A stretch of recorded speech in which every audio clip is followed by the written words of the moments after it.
বৃষ্টি বন্যার প্রভাব কাঁচা বাজারে, লাগামহীন সব সবজির দাম।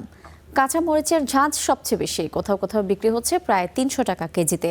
এতে দিশেহারা ক্রেতারা, আর সরবরাহ সংকটের অজুহাত দেখাচ্ছেন বিক্রেতারা।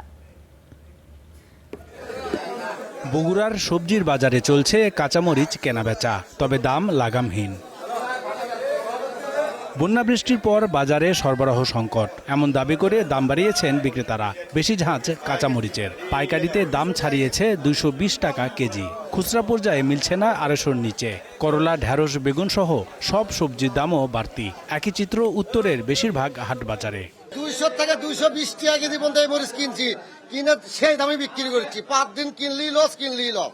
আজকে প্রচুর দাম জিনিসপত্র সবজির, আগে যা ছিল তার প্রায় ১.৫ গুণ।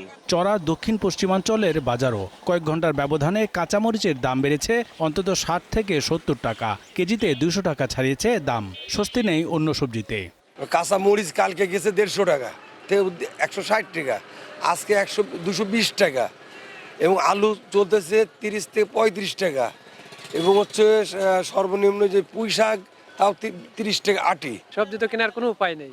বেগুন যদি ১৪০ টাকা কেজি কেনা লাগে, তাহলে কি করে চলবে বলেন।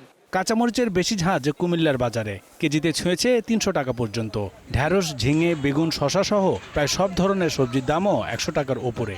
মরিচের দাম ঊর্ধ্বগতি, মরিচের কেজি ২৮০ টাকা পাইকারি, ৩০০ টাকা বেচা। বৃষ্টির কারণে অনেক ফসল নষ্ট হয়ে গেছে, সবজি নষ্ট হয়ে গেছে, এজন্য দাম বাড়ে গেছে। কৃষি বিভাগ বলছে টানা বৃষ্টি ও দফায় দফায় বন্যার ধাক্কা গ্রীষ্মকালীন সবজির মৌসুমও শেষ পর্যায়ে, তাই যোগানে ঘাটতি আছে।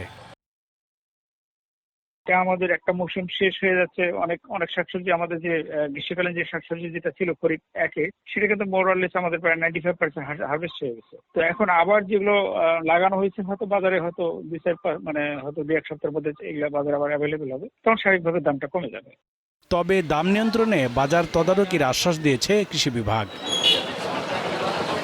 Rizvi Habib, star news.